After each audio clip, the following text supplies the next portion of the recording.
Hey, boys and girls, this is Coach Johnson with a PowerPoint. This is what I shared with the students today or this week, so I wanted to make sure you all got this information as well. Welcome to PE with Coach Johnson and Coach Daniel. I asked the students how was their summer. Some of them said they went swimming. A lot said they went to the beach. I personally didn't go anywhere, but I did some online shopping. Oof, I had fun doing that.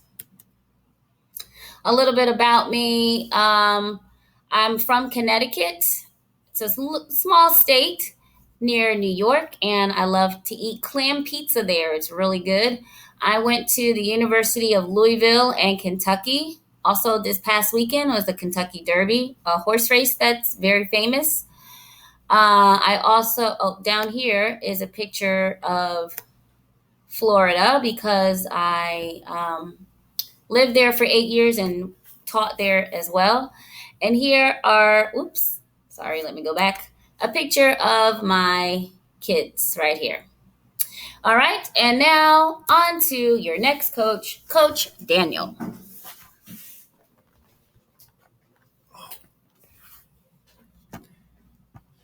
Hello, Lister family. This is Coach Daniel, and I'm going to be telling you a little bit about me. Yes, so I love football and basketball. The Dallas Cowboys and the Dallas Mavericks are my both favorite teams. I have a 3-year-old son named Julian. In about 6 months, I'm going to get married. Let's see. My favorite pizza is Papa John's, including the breadsticks too. Uh, I have a second job, and that's at Walmart being a cashier. And when I'm not working, I like to do my favorite hobby, and that's to play softball. And I believe that's it. Oh, I also love Wingstop. Wingstop is my favorite. Ooh, I love Wingstop. Just every time I see commercials of Wingstop, I get that craving feeling. So, yeah, that's it about me. I hope y'all are enjoying school and stay safe.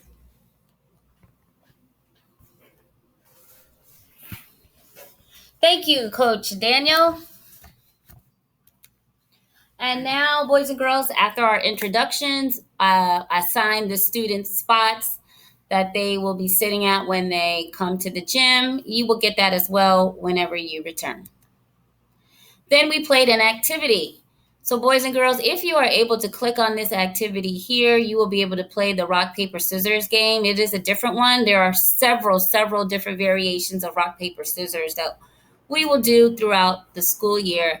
And this one here, if you click on it, you should be able to access it.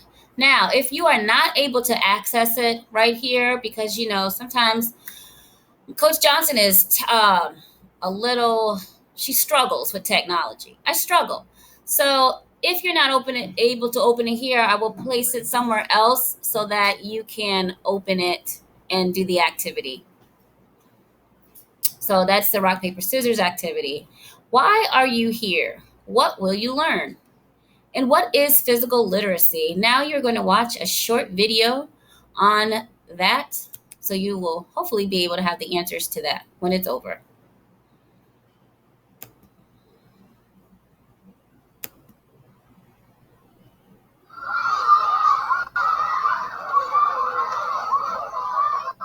Here we have two kids, a boy named Sanjay and a girl named April. Sanjay and April are kids just like you, although they are cartoons. I guess they're not exactly just like you now, are they? Maybe I'll give them jetpacks. Why not? You know what? Maybe jetpacks are a bad idea. My bad. Now, we really want Sanjay and April to be happy kids. For that to happen, we want them to have fun being active and to learn to make healthy choices. But to do this, there are skills they have to learn first. Yeah, skills! Watch this. Sanjay, let's have you run a race. We'll draw a track here and give you a really tough opponent to run against. How about a cheetah? They're pretty fast. And let's put April on a baseball diamond. She can be playing against someone tough too. How about a team of elephants? Who use their trunks to hit the ball. Now, in order for Sanjay and April to get better at their activities, they have to learn some basic skills first. Think about it. If Sanjay hasn't learned how to run properly, you won't be able to run a race very well. And April won't really be ready to play baseball until she learns to catch. To be active and to have fun playing lots of games and sports, there are a lot of basic skills you should learn. Things like how to dodge, skip, jump, kick, overhand throw, catch, and run. If you learn skills like these, you'll end up using them in sports and physical activities, and you'll be confident playing them. This is called being physically literate. If you become physically literate and learn these basic skills, then you'll be able to try more activities, and activities are fun. If you can run, you can take part in soccer, basketball, or hiking. If you can throw, you can play baseball, cricket, or wheelchair bocce. If you can balance, you can do yoga, gymnastics, or even shark riding. Okay, you got me, I made shark riding up. But imagine. Now, not only do we want Sanjay and April to be active, we also want them to learn to make healthy choices. There are skills you have to learn for that too. But instead of running and catching, these are thinking and doing skills. Things like saying kind words, listening to each other, and knowing what you're feeling. Learning these help you make healthy decisions, like eating well, wearing your bike helmet, and making smart life choices. This is called health literacy. If you learn the skills of health literacy, you might choose to do fun activities like read a book, go outside and be active, or draw instead of only playing video games. And you may choose to eat more fruits and vegetables instead of mostly candy. I know, Mr. Cheetah, but being healthy is just as important for cheetahs as it is for kids. So if Sanjay and April can learn health literacy and physical literacy, they'll really be on the right track. Then Sanjay and April will feel good about participating in those activities. And they'll want to try more activities because they know they have the skills to be good at it. They'll also have the skills to make choices for their health and well-being. And in the end, they'll be active, happier, and healthier. Even if you take away their jetpacks. Sorry, guys.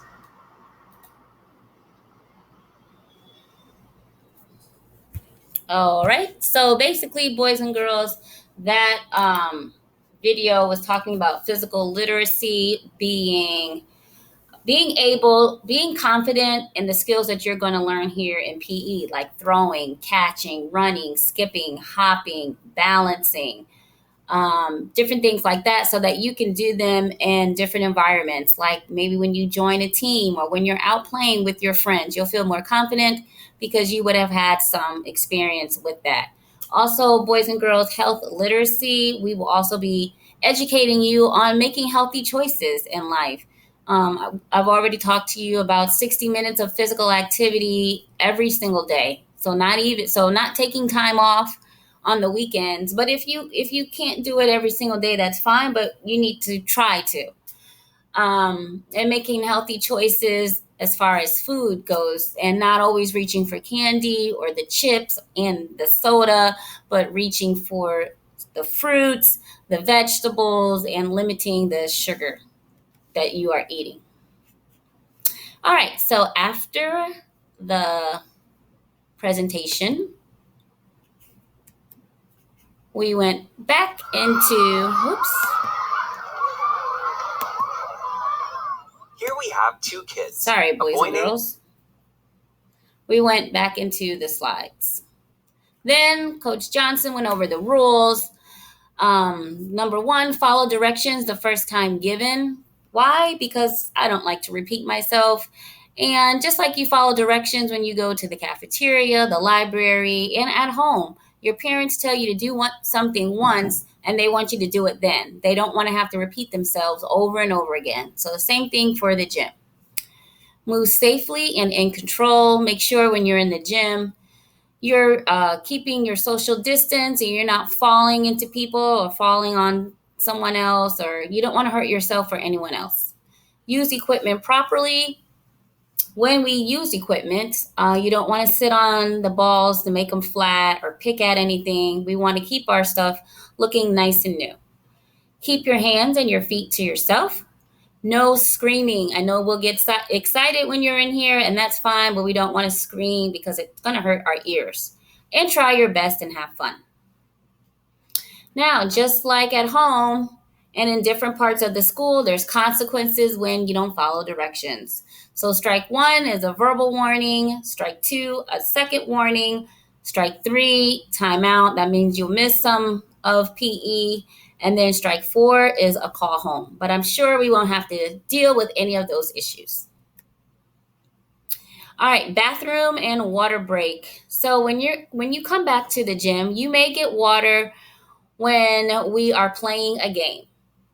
Now, the water fountains are off, so remember you need to have your water bottle. But when we're playing a game, you may get water. However, you cannot get water when I'm teaching. So, like right now, wouldn't be a time to get water because you're supposed to be listening to me. When you enter the gym is not a good time for water either because we need to get started. And when it's time to line up, that's not a good time for water either because now it's time to leave. So, again, remember you may get water when we are playing a game.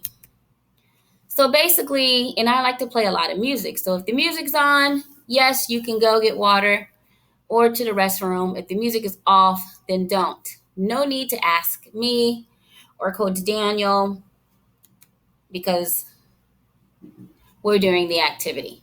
All right, now the restroom, the bathroom. Only during activity, again, one person at a time. Make sure you flush the toilet and wash your hands, boys and girls. Keep our bathrooms clean, making sure, again, the toilets are flushed and that the paper towel is going into the trash and not next to it on the floor. All right, and now you're going to watch a short video from Brain Pop about washing your hands.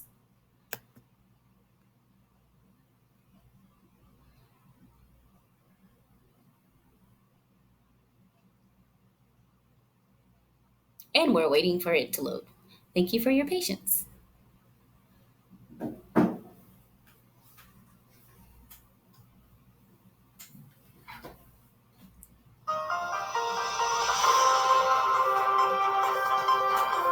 I please have the wipes? Who's got the wipes?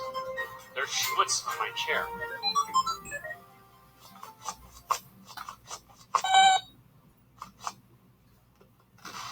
Hello, and welcome back to Homeroom News. Our top story today is washing your hands with soap. 10 out of 10 doctors recommend it, and not just because dirty hands are gross. Soap kills germs, including this little menace, the new coronavirus.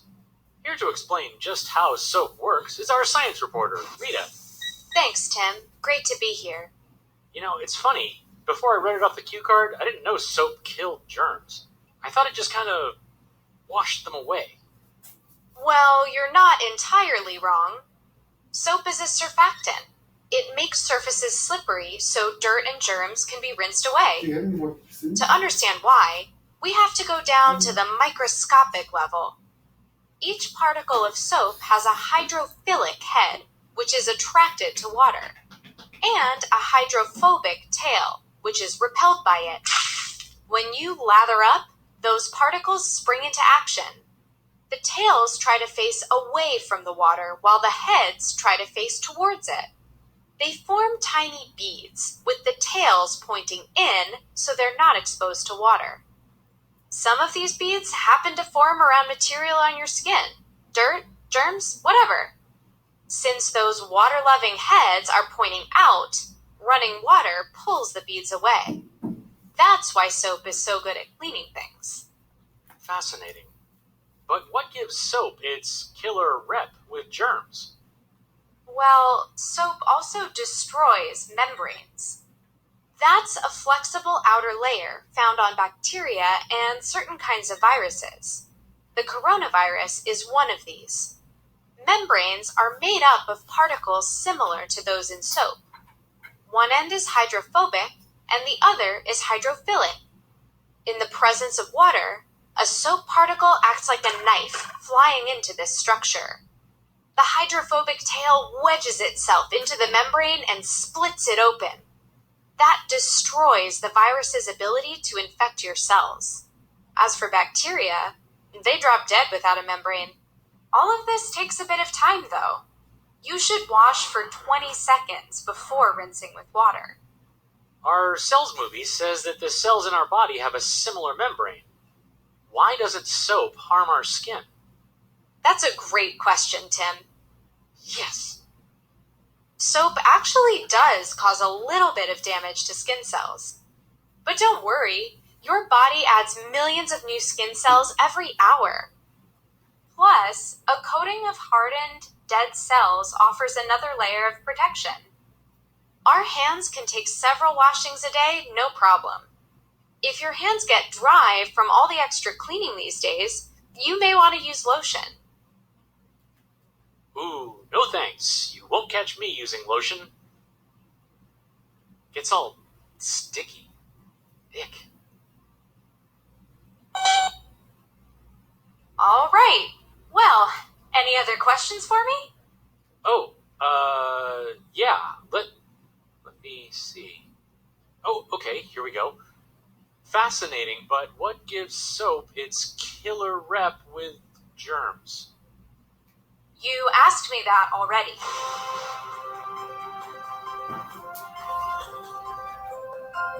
Okay. I think that went really well.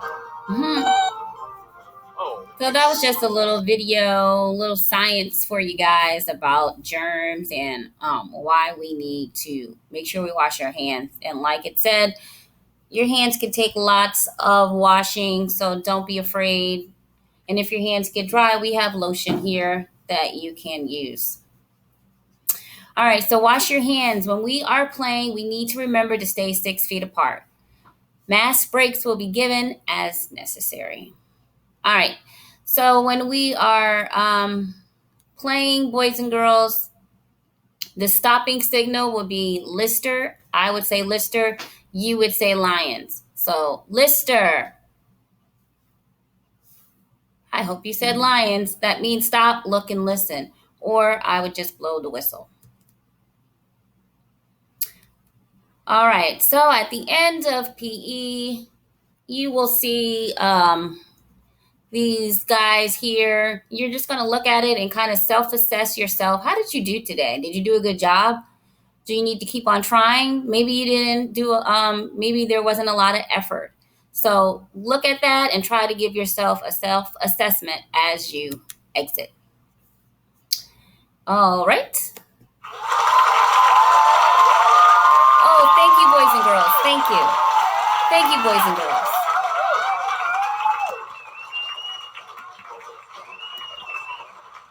All right, our presentation is over. Okay, I mean, wow, I had a standing ovation. Our presentation is over. To summarize this, you all are here to become a smarter, healthier, and generally more awesome person. These rules and procedures will help us accomplish this. And so that is what I shared with them, boys and girls. And again, any activities, if you're not able to open those links like Brain Pop, the video, hopefully I will be able to add that somewhere where you will be able to access it if it's not on the PowerPoint itself. So I hope you guys enjoyed your first day, and I hope you have a fantastic first week. Bye now.